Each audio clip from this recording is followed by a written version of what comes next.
Hey everyone, it's Travis, the Pagan Scholar. Don't really know how this video is going to turn out, but we're going to try with this incredibly weird lighting, and we're just going to do it. This is actually going to be the Q&A video that I posted back in like November for questions, and I think that it'll be just... I didn't really know what to do today on my day off, and I always feel really lazy if I don't make a video on my day off because I have so much free time. So yeah, this was what I came up with. So the first person to comment on my Q&A video request was Droa. So sorry, I suck at saying names. Anyways, Drow, that's what I'm going to call you. She gave me a bunch of really good ones, and this is, I've got my computer over here so I can read the questions, so let's do this. Alright, so Drow's first question is, which Harry Potter house do you identify with the most, if any at all? Ravenclaw.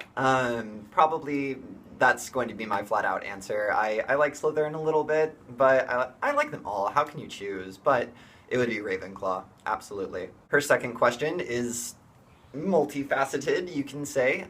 What is my favorite TV show, film, fiction book, and song? My current favorites. My favorite TV show right now would probably be Bob's Burgers, but I also have to caveat that I love anime. I am a huge nerd, and right now we are rewatching Ergo Proxy, super philosophical anime, kind of dark, kind of mystery noir. That's what we're currently obsessing over and marathoning. Favorite film, it's always going to be the Royal Tenenbaums, period. Absolutely. Gwyneth Paltrow as Margot Tenenbaum is my idol. My favorite fiction books would have to be Wraithrough. It was written in the 80s by Storm Constantine, very gender-bendy. I know I talked about this during my library tour. However, I recently discovered that she wrote more books, and more Wraithrough books. So this is The Wraiths of Will and Pleasure, and I read it in, I think, 3 days, and I am waiting on the next book that she wrote. Yeah, I'm totally Amazoned that, so absolutely, Wraithrough is my favorite fiction series. Favorite song? How can you do that? Something either between Florence and the Machine or Marina and the Diamonds. Florence and the Machine would have to be Delilah, and my favorite Marina and the Diamonds song would have to be Satisfied. Those are current favorites. They're not all-time favorites. All-time favorites would have to be something like Alanis Morissette, Baba, or Front Row. Front Row by Alanis Morissette would have to be an all-time favorite. The Dresden Dolls, actually, no, not the Dresden Dolls. Amanda Palmer and the Grand Theft Orchestra. Amanda Palmer is fantastic, and she's one of my favorite artists. So anything by Amanda Palmer, anything by the Dresden Dolls, anything by Alanis Morissette, and then Metric would have to be my other favorite artist. I know that wasn't part of the question, but that's kind of how I roll with favorite songs. What is my dream career? It would have to be writing involved, or actually, I would love to be a social media marketer, believe it or not. Favorite contemporary author? That would have to be Patrick Dunn. I've got 3 of his books here. Postmodern Magic, Magic, Power, Language, Symbol, and Cartomancy with the Lenormand and the Tarot. I actually won off of his website. He had a contest, so he signed it. And isn't that fantastic? I really enjoy his books because he approaches Wicca and paganism from a highly intellectual perspective while remaining esoteric and while remaining very fully invested in paganism. So, Patrick Dunn, he's really cool, so. I would also like to caveat this question with, they're not contemporary pagan authors, and in fact they're not even pagan authors, but whenever I look at my books, I like to think of other, or certain books as being more spiritual or more copacetic with my spirituality. So, what I would like to say is Adrienne Rich, the poet. I turn to her for a lot of inspiration with my personal practice. Radical hermeneutics, basically any philosophy book, is super important in my understanding of spirituality and how that is shaped. And then my scholarly books on paganism. They're not how-to books, they are scholarly texts on paganism. I totally view those as like my spell books because it's like, what element can I add to this paper? A citation from Graham Harvey. That's totally what happens a lot, actually. What subject within the vast field of modern pagan spirituality do you feel you know the most about, and what do you feel you know the least about? This is really weird. I guess I know a lot about the history of contemporary paganism as a movement. If we're talking about praxis and things that I'm comfortable doing within my personal practice, then I suppose meditation would be something, but it still is influenced by the lens of philosophy. If I decide to, think about doing a meditation or something like that, or even a ritual in general, it's going to be colored by, like, what are my metaphoric actions meaning? What are the poetic devices that I am employing in my rituals? So I suppose you could say ritual or you could say meditation, but it's really the metaphors and the meanings behind the things that we are doing in our rituals that I feel strongest with. I don't know. What do I feel least strongly, or what do I feel least experienced about? Faith, I guess, would be a great way to answer that question. I like to dissect things, and I like to unpack things and interpret things like I do with poetry or philosophy, so taking something at face value is the most difficult part and the thing that I have the least experience with within contemporary paganism and my personal practice. The next question: what does my daily, weekly, monthly practice currently consist of? Well, I'm always on the hunt for new books, as always. So a daily practice would be I get up, I make my coffee. That is certainly part of my ritualistic practice because it brings me back to life. And I try to remain in a state of gratitude for as long as I can. I have a very high stress level job, so I try to recall those energies whenever I'm in the moment, feeling very pressed to come up with an answer, so I draw upon that. And then I come home and I read some of the books that I've got, and I don't know, I guess remaining in a state of gratitude, remaining in a state of humility, not in the Christian sense, but humility in the idea that I'm always on the path to learning something new. So that's a daily practice. A weekly practice, I don't really have one. A monthly practice, mark the coming of the new month and the end of the month. I recognize, or at least keep in mind, the phases of the moon.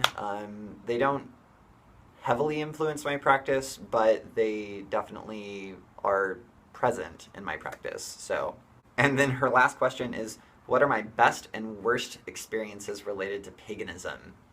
This is actually answered with the same experience. When I first started really seriously studying it, I was probably a sophomore in college. I joined a local group, and we had done our very first, or my very first, chakra meditation. Guys, it was the most amazing feeling in the world. I felt so, just balanced, and everything just flowed through my body, and it was amazing. I felt totally, completely, fully aware. It was fantastic. So I just felt so groovy, it was so amazing, so just in sync. And I got to my dorm, and my roommate had his friend over, and he was a complete shithead, and it completely ruined absolutely everything. I lost all sense of balance.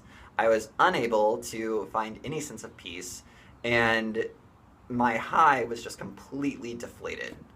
And I'm very grateful for that experience, because that means that even though there are beautiful things that can come from the contemporary practice of paganism, not that chakras are just pagan, but paganism appreciates chakras, but just because beautiful things come from paganism does not mean that that is the answer, that is the end-all be-all, that there are still going to be difficulties and problems. I was really very, very frustrated that I couldn't return to that sense of peace and wonder and balance. But I appreciated the fact that it taught me paganism is going to solve your problems. It's going to help you solve your problems, but it's not going to solve them for you. So, The next question is from That's CD. I've watched some of your videos. I really like it. I need to go back and comment. But she asks, do you use tarot? If so, what are your favorite decks? Yes, I use tarot. I love tarot. It's my favorite tool, medium, because it's a tool that deals specifically with archetypes, with metaphor, with interpretation, which is kind of what my practice is all about. And my favorite deck, I've had this deck for a long time. I think it's just called the Fantasy Deck by Scarborough. Anyways, this is the back, and this is a fourfold image of their wheel, their Wheel of Fortune card. And let's see if I can just find one of their my favorite cards. So this is the Hanged Man. This is a really great interpretation of judgment because it's not rising from the grave, it's sort of a rebirth. It's an idea that we can be heralded into a new era of life instead of life after death, and so I appreciate that. Their Lover's card is beautiful. They're such a great deck. It's not campy, which is kind of what really turns me off with tarot when you get a campy deck. I understand tarot can take many forms, and it can be a wonderful medium for people who, since it is so versatile, it can take in so many different forms that it's strong suit. However, when I see something that's campy in tarot, I'm like, guys, this is supposed to be spiritual. It's not supposed to be... Anyways. However, I do not use tarot for divination. I do not believe tarot can divine the future. I use tarot much in the same camp as Kellyanne of the Four Queens. I use it to examine perspectives that I would not readily think of. I really like the idea of a narrative that we can tell stories with tarot, and it's sort of like, I'm going to ask a question about X, and here are my predispositions about the situation. Oh look, here's this card that I would have never thought of. So it's a way to open yourself up to possibilities that you typically would not readily think of. And so it's a way to examine a situation. I love tarot, and I really like the Fantasy deck. I've also got the Night Sun tarot that I really enjoy using, and I've also got the Rider-Waite, because who doesn't? Silver Owl asks, what is my favorite crystal and or stone? I'm glad that you put that in there. And why? My favorite stone, because it is not a crystal, is obsidian. This is my huge-ass shard of obsidian. I can't really say why it's my favorite. It's just, I really like obsidian. It's dark, it's black, it's something that you can really fall into. It's volcanic rock, and I just think it's really pretty, but it's also got a very, like, I don't know, kind of a deep intensity to it, but it's also, I could go on, but that's poetry, so obsidian is my favorite stone. I don't really have a favorite crystal. I don't really buy into crystals having innate properties. Not that I disagree with people that think they do, it's just working in a jewelry store, I see so many stones come in, and it's like, this diamond has no energy in it. It's just a rock. No, it's not a rock, it's a crystal. But, I mean, I think it's, going back to tarot, it's actually what you invest into the stone, what metaphors resonate, and what metaphors you can appreciate and find in the physical objects and in the images that they provide. So, yeah, I've got obsidian as my favorite rock, and as a favorite crystal, I mean, yeah, that's aquamarine. And the last question, at least in these comments, was from John Magnuson, which is favorite herb and why? Tobacco? No, not really. Oh my god, that's heavy. This is a pot of lavender, because it's lavender. Yeah, this is a pot of lavender that we planted, and it's, god, it smells amazing.